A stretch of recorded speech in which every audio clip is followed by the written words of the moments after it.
إن الحمد لله نحمده ونستعينه ونؤمن به ونتوكل عليه ونعوذ بالله من شرور أنفسنا ومن سيئات أعمالنا من يهده الله فلا مضل له ومن يضلله فلا هادي له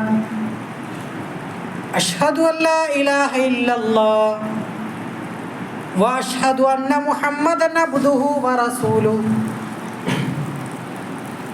أرسله بالهدى ودين الحق ليظهره على الدين كله ولو كره المشركون اللهم صل على محمد وعلى آل محمد كما صليت على إبراهيم وعلى آل إبراهيم وبارك على محمد وعلى آل محمد كما باركت على إبراهيم وعلى آل إبراهيم إنك حميد مجيد أما بعد فإن خير الكلام كلام الله وخير السنن سنن محمد مصطفى صلى الله عليه وسلم وشر الأمور محدثاتها وكل محدثة بدعة وكل بدعة ضلالة وكل ضلالة في النار أعوذ بالله من الشيطان الرجيم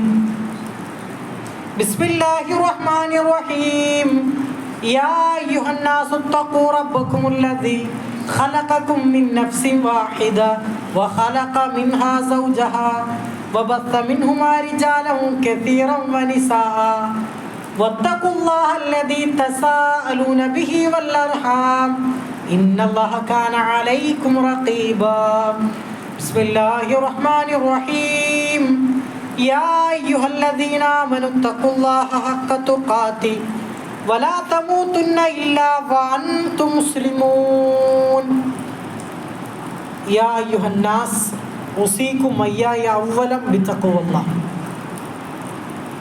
ബഹുമാന്യരായ സത്യവിശ്വാസികളെ, വിശ്വാസിനികളെ, സർവലോക രക്ഷിതാവായ അള്ളാഹുവിൻ്റെ നിയമനിർദ്ദേശങ്ങൾ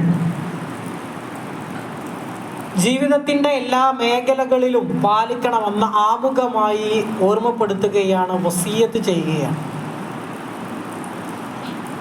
കുടുംബമായി ജീവിക്കാൻ പ്രോത്സാഹനം നൽകുന്ന മതമാണ് പരിശുദ്ധ ഇസ്ലാം. മാതാപിതാക്കൾ, ഭാര്യ, മക്കൾ, വീട്, കുടുംബക്കാർ, ഇതെല്ലാം ഒരു മനുഷ്യനെ സംബന്ധിച്ചിടത്തോളം ആവശ്യമായ ഘടകങ്ങളാണ്. നമ്മുടെ മുൻഗാമികളായ പ്രവാചകന്മാരെല്ലാവരും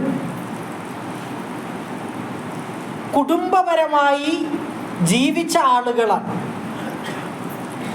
പ്രവാചകന്മാരുടെ ചരിത്രങ്ങൾ പറയുന്ന സ്ഥലങ്ങളിലെല്ലാം പരിശുദ്ധ ഖുർആൻ അക്കാര്യങ്ങൾ സൂചിപ്പിക്കുന്നതായി നമുക്ക് കാണുവാൻ സാധിക്കും. ആദം നബി അലൈഹിസ്സലാത്തു വസ്സലാം മുതൽ അന്ത്യപ്രവാചകനായ മുഹമ്മദ് മുസ്തഫ സ്വല്ലല്ലാഹു അലൈഹി വസല്ലമ വരെ എല്ലാ പ്രവാചകന്മാരും കുടുംബപരമായി കുടുംബത്തോടൊപ്പമാണ് ജീവിച്ചിട്ടുള്ളത്. സ്വഹാബികളായ ആളുകളും അപ്രകാരമായിരുന്നു. എന്നാൽ നമ്മൾ കുടുംബപരമായി ജീവിക്കുമ്പോൾ, കുടുംബത്തോടൊപ്പം ജീവിക്കുമ്പോൾ പാലിക്കേണ്ട ഒരുപാട് നിർദ്ദേശങ്ങളും മര്യാദകളും വിശുദ്ധ ഖുർആനിലൂടെയും ഹദീത്തുകളിലൂടെയും നമുക്ക് കാണുവാൻ സാധിക്കും. ഒരു കുടുംബനാഥൻ എന്ന നിലക്ക് നമ്മുടെ കുടുംബത്തെ ഇസ്ലാമികപരമായ രൂപത്തിൽ കൊണ്ടുപോകുവാൻ, ആ രൂപത്തിൽ സ്വർഗം കരഗതമാക്കാൻ നമുക്ക് സാധിക്കണം. പരിശുദ്ധ ഖുർആനിൽ അല്ലാഹു തആല പറയുകയാണ്, യാ അയ്യുഹല്ലദീന ആമനു, സത്യവിശ്വാസികളായ ആളുകളെ, ഖു അൻഫുസകും വഅഹ്ലീകും നാറ, നിങ്ങളെയും നിങ്ങളുടെ കുടുംബത്തെയും നരകത്തിൽ നിന്ന് നിങ്ങൾ കാത്തുരക്ഷിക്കണം. എന്നിട്ട് നരകത്തെ പറ്റി പറയുന്നു, വഖൂദുഹൻ നാസു വൽ ഹിജാറ. ആ നരകത്തിൽ ഇന്ധനമായി കത്തിക്കപ്പെടുക കല്ലുകളും മനുഷ്യരുമായിരിക്കും എന്നുള്ളതാണ്. അപ്പൊ വിശുദ്ധ ഖുർആനിലൂടെ അല്ലാഹു തആല പറയുന്നത് നമ്മളെയും അഥവാ സ്വന്തം ദേഹത്തെയും നമ്മുടെ കുടുംബത്തെയും നരകത്തിൽ നിന്ന് സംരക്ഷിക്കണമെന്നാണ്. അതൊരു കുടുംബനാഥന്റെ ബാധ്യതയായിക്കൊണ്ടാണ് പരിശുദ്ധ ഇസ്ലാം പഠിപ്പിക്കുന്നത്. വേറെയും ഒരുപാട് ആയത്തുകളിൽ നമുക്ക് കാണുവാൻ സാധിക്കും, വത്തഖുല്ലാഹല്ലദീ തസാഅലൂന ബിഹി വൽ അർഹാം. നിങ്ങൾ നിങ്ങളുടെ കുടുംബത്തിന്റെ കാര്യത്തിൽ സൂക്ഷ്മത പാലിക്കുക. അങ്ങനെ പറഞ്ഞാൽ കുടുംബത്തെ കാത്തു സൂക്ഷിക്കേണ്ടത്, അവരെ പരിപാലിക്കേണ്ടത്, അവർക്ക് സ്വർഗം വാങ്ങിക്കൊടുക്കേണ്ടത് കുടുംബനാഥനായ നമ്മൾ ഓരോരുത്തരുടെയും ബാധ്യതയാണ് എന്ന് വിശുദ്ധ ഖുർആനിലൂടെ അല്ലാഹു തആല നമുക്ക് വളരെ കൃത്യമായി കൊണ്ട് പഠിപ്പിച്ചു തരുന്നു. കുടുംബം എന്ന് പറയുമ്പോൾ അതിൽ നമ്മുടെ മാതാപിതാക്കൾ ഉണ്ടാകും, നമ്മുടെ ഭാര്യ ഉണ്ടാകും, നമ്മുടെ മക്കൾ ഉണ്ടാകും, ഒരുപാട് കുടുംബക്കാരായ ആളുകൾ ഉണ്ടാകും. ഇതാണ് കുടുംബം എന്ന് പറഞ്ഞാൽ. അവിടെയെല്ലാം പാലിക്കേണ്ട ഒരുപാട് മര്യാദകൾ പരിശുദ്ധ ഇസ്ലാം നമുക്ക് പഠിപ്പിച്ചു തരുന്നുണ്ട്. ഒന്നാമത് മാതാപിതാക്കളുടെ വിഷയത്തിലാണ്. നമ്മുടെ സന്തോഷങ്ങളിൽ നമ്മളെക്കാൾ ഏറെ സന്തോഷിക്കുന്നതും നമ്മുടെ ദുഃഖങ്ങളിൽ നമ്മളെക്കാൾ ഏറെ ദുഃഖിക്കുന്നതും ഒരു പക്ഷേ നമ്മുടെ മാതാപിതാക്കളായിരിക്കും. അവരെ പരിപാലിക്കുക, നോക്കുക എന്നുള്ളത് വിശ്വാസികളായ നമ്മെ സംബന്ധിച്ചിടത്തോളം ബാധ്യതയാണ് എന്നാണ്. മാതാപിതാക്കളെ സംരക്ഷിക്കുന്ന വിഷയത്തിൽ, അവരെ പരിപാലിക്കുന്ന കാര്യത്തിൽ ഒരു കുറവ് പോലും ഉണ്ടാകാൻ പാടില്ല എന്നാണ്. പരിശുദ്ധ ഖുർആനിലൂടെ അല്ലാഹു തആല വിശ്വാസികളോട് പഠിപ്പിച്ചത് സ്വന്തം മാതാപിതാക്കളോട് നിങ്ങൾ ചേ എന്ന ഒരു വർത്തമാനം പോലും പറയാൻ പാടില്ല എന്ന്. അത്രത്തോളം മാതാപിതാക്കളുടെ വിഷയത്തിൽ സൂക്ഷ്മത പാലിക്കാൻ വിശുദ്ധ ഖുർആൻ നമ്മെ പഠിപ്പിക്കുന്നു. അവരെ ബഹുമാനിക്കണം, ആദരിക്കണം.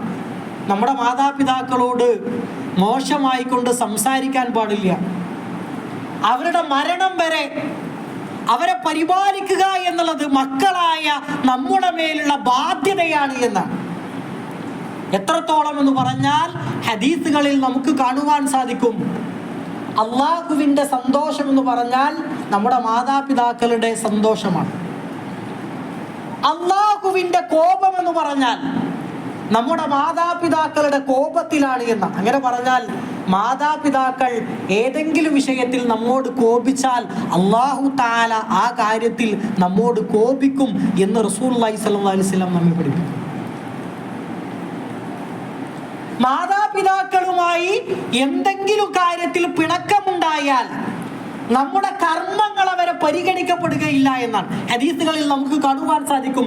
റസൂലുള്ളാഹി സ്വല്ലല്ലാഹു അലൈഹി വസല്ലമ പറയുകയാണ്, എല്ലാ തിങ്കളാഴ്ചയും വ്യാഴാഴ്ചയും സത്യവിശ്വാസികളായ ആളുകളുടെ കർമ്മങ്ങൾ അള്ളാഹുവിൻ്റെ മുമ്പിൽ പ്രദർശിപ്പിക്കപ്പെടും.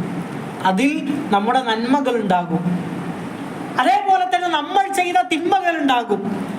അങ്ങനെ തൗഹീദ് അംഗീകരിക്കുന്ന ആളുകൾക്ക് അവരുടെ കർമ്മങ്ങളെ അല്ലാഹു തആല സ്വീകരിക്കുകയും അവരുടെ ജീവിതത്തിൽ വന്നുപോയിട്ടുള്ള വീഴ്ചകളെ അല്ലാഹു തആല പുറത്തു കൊടുക്കുകയും ചെയ്യും.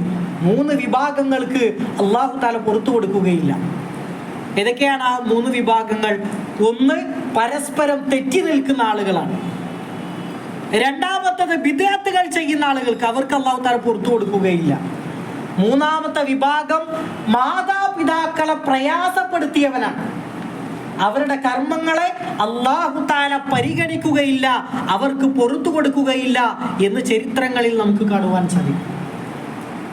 കുടുംബം എന്നൊരു വിഷയം നമ്മൾ ചർച്ച ചെയ്യുമ്പോൾ ആദ്യം നമ്മൾ പ്രാധാന്യം കൽപ്പിക്കേണ്ടത് നമ്മുടെ മാതാപിതാക്കൾക്കാണ്. നോക്കൂ, റസൂലുള്ളാഹി സ്വല്ലല്ലാഹു അലൈഹി വസല്ലമ പറയുകയുണ്ടായി, അലാ ഉനബ്ബിയുകും ബി അക്ബറിൽ കബായിർ. ഈ ദുനിയാവിലെ ഏറ്റവും വലിയ പാപം എന്ന് പറഞ്ഞാൽ അശ്ശിർക്കു ബില്ലാഹ്, അല്ലാഹുവിൽ പങ്കു ചേർക്കലാണ്. രണ്ടാമതായി പ്രവാചകൻ സല്ലല്ലാഹു അലൈഹി വസല്ലം പറഞ്ഞു ഉഖൂഖുൽ വാലിദൈൻ, മാതാപിതാക്കളെ പ്രയാസപ്പെടുത്തലാണ് എന്ന്. മക്കൾ എന്ന നിലക്ക് നമ്മുടെ മാതാപിതാക്കളെ എത്ര കണ്ട് പരിഗണിക്കുന്നുണ്ട് എന്ന് നമ്മൾ ഓരോരുത്തരും ആലോചിക്കേണ്ടതുണ്ട്. കുടുംബ പശ്ചാത്തലത്തിൽ മാതാപിതാക്കളോട് അവർക്ക് നൽകുന്ന പരിഗണനയും അതേപോലെ തന്നെ അവരോട് പെരുമാറുന്ന രീതിയും പരിശുദ്ധ ഇസ്ലാം വളരെ വലിയ മുഖവിലക്കാണ് എടുത്തിട്ടുള്ളത്. അതുകൊണ്ട് മാതാപിതാക്കളെ പരിഗണിക്കുക, അവരെ പരിപാലിക്കുക എന്നുള്ളത് മക്കളായ നമ്മെ സംബന്ധിച്ചിടത്തോളം ബാധ്യതയാണ് എന്ന് പരിശുദ്ധ ഖുർആനും ഹദീസുകളും നമ്മെ പഠിപ്പിക്കും. രണ്ടാമത്തെ കാര്യം നമ്മുടെ ഭാര്യയുടെ വിഷയത്തിലാണ്. നമ്മുടെ ഇണ നമ്മെ വിശ്വസിച്ച് നമ്മുടെ കൂടെ ഇറങ്ങി വന്നവളാണ്. അവരെ പരിഗണിക്കലും അതേപോലെ തന്നെ അവരെ സ്നേഹിക്കുക എന്നുള്ളതും വളരെ പ്രധാനപ്പെട്ട കാര്യമാണ്. പ്രവാചകൻ സല്ലല്ലാഹു അലൈഹി വസല്ലം തൻ്റെ ഹജ്ജത്തുൽ വിദായിലെ പ്രസംഗത്തിൽ പോലും സൂചിപ്പിച്ച ഒരു കാര്യമാണ് സ്ത്രീകളുടെ വിഷയത്തിൽ നിങ്ങൾ സൂക്ഷ്മത പാലിക്കണമെന്നത്. അങ്ങനെ പറഞ്ഞാൽ നമ്മുടെ ഭാര്യയെ സ്നേഹിക്കലും അതേപോലെ തന്നെ അവരെ സഹായിക്കലും നല്ല വാക്കുകൾ ഭാര്യയോട് പറയുക എന്നുള്ളതും ഏറ്റവും വലിയ നല്ല കാര്യമായി കൊണ്ടാണ് പരിശുദ്ധ ഇസ്ലാം നമ്മെ പഠിപ്പിക്കുന്നത്. അവർ നമുക്ക് നൽകുന്ന ഭക്ഷണപാനീയങ്ങൾ മോശമാണെങ്കിൽ പോലും അതിൻ്റെ പേരിൽ അവരെ ചീത്ത പറയാൻ പാടില്ല. നഷ്ടപ്പെട്ടാൽ നമ്മൾ ഭക്ഷിക്കുക, ഇല്ല എങ്കിൽ അത് വേണ്ട എന്ന് വെക്കുക. പ്രവാചകൻ സല്ലല്ലാഹു അലൈഹി വസല്ലമ പറഞ്ഞത് ഖിയാറുക്കും ഖിയാറുക്കും ലിനിസായിക്കും, നിങ്ങളിൽ ഏറ്റവും ഉത്തമമാരായിട്ടുള്ള ആളുകൾ എന്ന് പറഞ്ഞാൽ നിങ്ങളുടെ വീടുകളിലെ സ്ത്രീകളോട് ഏറ്റവും നല്ല രൂപത്തിൽ പെരുമാറുന്നവനാണ് എന്നാണ്. നമ്മുടെ ഭാര്യയോട് നല്ല രൂപത്തിൽ പെരുമാറാൻ നമുക്ക് സാധിക്കണം. അവരെ ചീത്ത വിളിക്കാൻ പാടില്ല, കുറ്റപ്പെടുത്താൻ പാടില്ല, കഴിയുന്ന രൂപത്തിൽ അവരെ സഹായിക്കണം. ഭാര്യ എന്ന് പറഞ്ഞാൽ നമ്മൾ വീട്ടിലില്ലാത്ത സമയത്ത് നമ്മുടെ മാതാപിതാക്കളെയും നമ്മുടെ വീടിനെയും നമ്മുടെ മക്കളെയും സംരക്ഷിക്കുന്നവളാണ്. അവർക്ക് അർഹമായ പരിഗണന നമ്മുടെ കുടുംബങ്ങളിലും ജീവിതത്തിലും നൽകണം എന്നാണ് പരിശുദ്ധ ഇസ്ലാം പഠിപ്പിക്കുന്നത്. പലപ്പോഴും പറയാറുള്ള ഒരു കാര്യമാണ്, ഒരു കുടുംബത്തിലെ ഒരു സ്ത്രീ അഥവാ നമ്മുടെ ഭാര്യ അവർ നല്ല രൂപത്തിലാണ് എങ്കിൽ ആ കുടുംബം വെളിച്ചമാണ് എന്നാണ്. വീട്ടിലെ ഒരു സ്ത്രീ, നേതൃത്വം നൽകുന്ന ഒരു സ്ത്രീ നമ്മുടെ കുടുംബ അന്തരീക്ഷത്തെ ഒരു ലീഡർഷിപ്പോടുകൂടി നല്ല രൂപത്തിൽ മുന്നോട്ട് കൊണ്ടുപോകുന്നുണ്ട് എങ്കിൽ നമ്മുടെ കുടുംബം സമാധാനപരമായിരിക്കും. നമ്മുടെ കുടുംബ പശ്ചാത്തലം എന്ന് പറഞ്ഞാൽ അത് പ്രകാശപൂരിതമായിരിക്കും. അത്രത്തോളം വലിയ ചുമതലകൾ വഹിക്കുന്നവളാണ് നമ്മുടെ ഭാര്യ എന്ന് പറഞ്ഞാൽ. അവരെ അടിക്കാൻ വരെ പാടില്ല എന്നാണ്. ദേഷ്യത്തോടു കൂടി സംസാരിക്കരുത്. ഏറ്റവും നല്ല രൂപത്തിൽ പെരുമാറാനാണ് പരിശുദ്ധ ഇസ്ലാം പഠിപ്പിക്കുന്നത്. ആ ഒരു കാര്യം നമ്മുടെ ജീവിതത്തിൽ മുന്നോട്ട് കൊണ്ടുപോകുവാൻ നമുക്ക് സാധിക്കും. നമ്മുടെയൊക്കെ കുടുംബങ്ങളിൽ ചെറിയ വിഷയങ്ങൾക്ക് വരെ ത്വലാഖുകൾ നടക്കുന്ന കാലഘട്ടമാണ്. ഒരു ചെറിയ ഒരു പിണക്കമുണ്ടായാൽ തന്നെ രണ്ട് കുടുംബങ്ങൾ തകരുന്നു. അത് വലിയ തെറ്റുകളിലേക്കും പിണക്കങ്ങളിലേക്കും പോകുന്നു. നോക്കൂ, പരിശുദ്ധ ഇസ്ലാമിൽ അനുവദനീയമായ എന്നാൽ അള്ളാഹുവിന് ഏറ്റവും കൂടുതൽ കോപമുണ്ടാക്കുന്ന കാര്യമാണ് ത്വലാഖ് എന്ന് പറഞ്ഞാൽ. നല്ല രൂപത്തിൽ വിവാഹങ്ങൾ നടന്ന് മക്കളായി നല്ല കുടുംബത്തോടു കൂടി സമാധാനത്തോടെ സന്തോഷത്തോടെ മുന്നോട്ടു പോകേണ്ട ആളുകൾ ഒരു പിണക്കത്തിന്റെ പേരിൽ, ഒരു കോപത്തിന്റെ പേരിൽ പരസ്പരം വേർപിരിയുക എന്നുള്ളത് ഏറ്റവും വലിയ കോപത്തിന്റെ കാരണമാണ് എന്നാണ്. ഇത്തരം കാര്യങ്ങൾ നമ്മുടെ കുടുംബങ്ങളിൽ ഒരിക്കലും സംഭവിക്കാൻ പാടില്ല. അതുപോലെ തന്നെ നമ്മുടെ മക്കൾ കുടുംബത്തിലെ വളരെ പ്രധാനപ്പെട്ട ഘടകമാണ് നമ്മുടെ മക്കൾ എന്നുള്ളത്. നമുക്ക് ആൺകുട്ടികൾ ഉണ്ടാകും, അതേപോലെ തന്നെ പെൺകുട്ടികൾ ഉണ്ടാകും. അവരെ നല്ല രൂപത്തിൽ പരിപാലിക്കാൻ നമുക്ക് സാധിക്കണം. മക്കൾക്കിടയിൽ വിവേചനം വരെ പാടില്ല എന്നാണ്. അവർക്ക് മതപരമായ അതേപോലെ തന്നെ ഭൗതികപരമായ വിദ്യാഭ്യാസങ്ങൾ നൽകുക എന്നുള്ളത് രക്ഷിതാവ് എന്ന നിലയ്ക്ക് നമ്മുടെ ബാധ്യതയാണ്. 7 വയസ്സായാൽ തന്നെ നമ്മുടെ കുട്ടികളെ നമ്മുടെ കുടുംബങ്ങളിൽ നമസ്കാരങ്ങൾ ശീലിപ്പിക്കണം. അവർക്ക് സമയാസമയങ്ങളിൽ ഉപദേശങ്ങളും നിർദ്ദേശങ്ങളും നൽകാൻ നമുക്ക് സാധിക്കണം. പലപ്പോഴും നമ്മുടെ കുട്ടികൾക്ക് അവരെ ശ്രദ്ധിക്കാതെ വരുമ്പോൾ, അവരുമായി നമ്മൾ സമയം ചെലവഴിക്കാതെ വരുമ്പോൾ, അവർക്ക് നൽകേണ്ട സ്നേഹങ്ങൾ നൽകാതെ വരുമ്പോൾ നമ്മുടെ കുട്ടികൾ വേറെ മാർഗങ്ങൾ സ്വീകരിച്ചു പോകും. ആ രൂപത്തിലുള്ള രീതികളിലേക്ക് അവർ മാറിപ്പോകും. റസൂലുള്ളാഹി സ്വല്ലല്ലാഹി അലൈഹി വസല്ലം തൻ്റെ പേരക്കുട്ടികളുടെ കൂടെ കളിക്കുമായിരുന്നു എന്നാണ്. നമ്മുടെ മക്കൾക്ക് ഉപദേശങ്ങളും അതേപോലെ തന്നെ അവരുടെ കൂടെ ഇരിക്കാനും അവർക്ക് വേണ്ട നിർദ്ദേശങ്ങൾ നൽകാനും പള്ളിയിലേക്കും നമസ്കാരത്തിലൊക്കെ നമ്മൾ വരുമ്പോൾ നമ്മുടെ കൂടെ നമ്മുടെ മക്കളെ കൊണ്ടുവരാൻ നമുക്ക് സാധിക്കണം. അത് നമ്മുടെ ജീവിതത്തിലെ വളരെ പ്രധാനപ്പെട്ട ഘടകമാണ് എന്നാണ് റസൂലുള്ളാഹി സ്വല്ലല്ലാഹി അലൈഹി വസല്ലം പറഞ്ഞത്. നമ്മുടെ കുടുംബത്തിനു വേണ്ടി ചെലവഴിക്കുന്നത് 2 പ്രതിഫലം ഉണ്ടെന്നാണ്. ഒന്ന് സ്വതക്കയുടെ പ്രതിഫലം, രണ്ടാമത്തെ പ്രതിഫലം എന്ന് പറഞ്ഞാൽ നമ്മുടെ കുടുംബത്തിന് നമ്മൾ ചെലവഴിച്ചതിന്റെ പ്രതിഫലവും. അങ്ങനെ ഇരട്ടി പ്രതിഫലമുണ്ട് എന്ന് റസൂലുള്ളാഹി സ്വല്ലല്ലാഹു അലൈഹി വസല്ലം നമ്മെ പഠിപ്പിക്കുകയുണ്ടായി. നമ്മുടെ കുടുംബവും നമ്മുടെ വീടും ഇസ്ലാമികപരമായ രൂപത്തിലുള്ളതാകണം. ഒരുമിച്ചിരുന്ന് ഭക്ഷണം കഴിക്കാനും കുട്ടികൾക്ക് ഓരോ ദിവസവും ഓരോ മാസങ്ങളിലും അവർ നേരിടുന്ന പ്രയാസങ്ങളെ ചോദിച്ചറിയാനും അത് പരിഹരിക്കാനും നമുക്ക് സാധിക്കണം. നമ്മുടെ കുട്ടികളെ നമുക്ക് തന്നെ നിയന്ത്രിക്കാൻ കഴിയണം. പല രക്ഷിതാക്കളും ഉസ്താദുമാരോടും മൗലവിമാരോടൊക്കെ പറയാറുണ്ട്, നിങ്ങളൊന്ന് അവരെ ഉപദേശിക്കണം എന്നുള്ളത്. ഉസ്താദുമാരല്ല നമ്മുടെ കുട്ടികളെ ഉപദേശിക്കേണ്ടത്. നമുക്ക് തന്നെ നമ്മുടെ കുട്ടികളെ നിർദ്ദേശിക്കാൻ, അവർക്ക് വേണ്ട ഉപദേശങ്ങൾ നൽകാൻ നമുക്ക് സാധിക്കണം. പലപ്പോഴും ചില വീടുകളിലൊക്കെ രക്ഷിതാക്കൾ മുതിർന്ന കുട്ടികളോടും അവരുടെ മക്കളോടും സംസാരിക്കുന്നില്ല. നോക്കൂ, യാത്ര പോകുമ്പോഴും നമ്മുടെ വീടുകളിൽ നിന്ന് നമ്മൾ ഇറങ്ങിപ്പോകുമ്പോൾ പരസ്പരം സലാം പറയാനും ഞാൻ പോകുകയാണ് എന്ന് പറഞ്ഞ് അനുവാദം ചോദിച്ച് ആ രൂപത്തിൽ പരസ്പരം സംസാരിച്ച് സ്നേഹത്തോടെ ഓരോ കുടുംബ അന്തരീക്ഷങ്ങളും മുന്നോട്ട് കൊണ്ടുപോകാൻ നമുക്ക് സാധിക്കും. അതിൽ തന്നെ നമുക്കൊരു മനസ്സമാധാനമാണ്. അതിൽ നമ്മുടെ മനസ്സിന് ഒരുപാട് സന്തോഷങ്ങളുണ്ട് എന്നാണ് പരിശുദ്ധ ഇസ്ലാം പഠിപ്പിക്കുന്നത്. കുടുംബത്തിൽ നമ്മുടെ വീടുകളിൽ പാലിക്കേണ്ട ഒരുപാട് മര്യാദകൾ ഹദീസുകളിൽ നമുക്ക് കാണുവാൻ സാധിക്കും. അത്തരം കാര്യങ്ങൾ നമ്മുടെ ജീവിതത്തിലും കുടുംബങ്ങളിലും പാലിച്ച് ഇസ്ലാമികപരമായ രൂപത്തിൽ മുന്നോട്ട് കൊണ്ടുപോകുവാൻ നമുക്ക് സാധിക്കണം. പല വീടുകളിലും ഒരു സ്ത്രീയെ, ഒരു പെൺകുട്ടിയെ വിവാഹം ചെയ്ത് കൊണ്ടുവന്നാൽ അവിടെ മുതൽ പലതരത്തിലുള്ള പ്രശ്നങ്ങളാണ്. അവിടെ ഒരുപക്ഷെ പെങ്ങളുണ്ടാകും, അതേപോലെ തന്നെ ഭർത്താവിൻ്റെ ഉമ്മ ഉണ്ടാകും. ഇവർ പരസ്പരം ഓരോ പ്രശ്നങ്ങൾ, നിസ്സാരമായ കാര്യങ്ങളായിരിക്കും.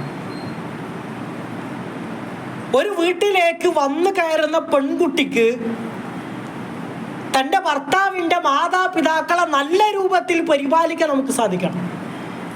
തിരിച്ചും അങ്ങനെ തന്നെ നമ്മുടെ മകൻ്റെ ഭാര്യയായി ഒരു വീട്ടിലേക്ക് കയറി വരുന്ന പെൺകുട്ടിയെ മകളെ പോലെ പരിപാലിക്കാനും ആ രൂപത്തിൽ അവളോട് പെരുമാറാനും സാധിക്കണം.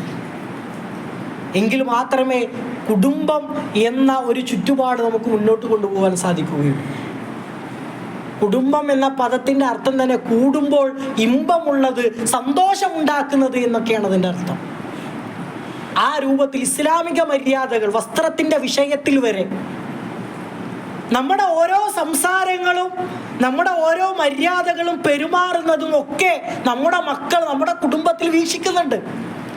ആ രൂപത്തിലാണ് മറ്റുള്ള ആളുകളോട് നമ്മുടെ മക്കൾ പെരുമാറുക. അതുകൊണ്ട് കൃത്യമായ കുടുംബ നിർദ്ദേശങ്ങൾ, ഇസ്ലാമികപരമായത് നമ്മുടെ ജീവിതത്തിൽ പാലിച്ചുകൊണ്ട് നമ്മുടെ വീടിനെ, നമ്മുടെ കുടുംബത്തെ ആ രൂപത്തിൽ മുന്നോട്ട് കൊണ്ടുപോകുവാൻ നമുക്ക് സാധിക്കണം. അങ്ങനെയുള്ള സത്യവിശ്വാസികളുടെ കൂട്ടത്തിൽ അല്ലാഹു തആല നമ്മെ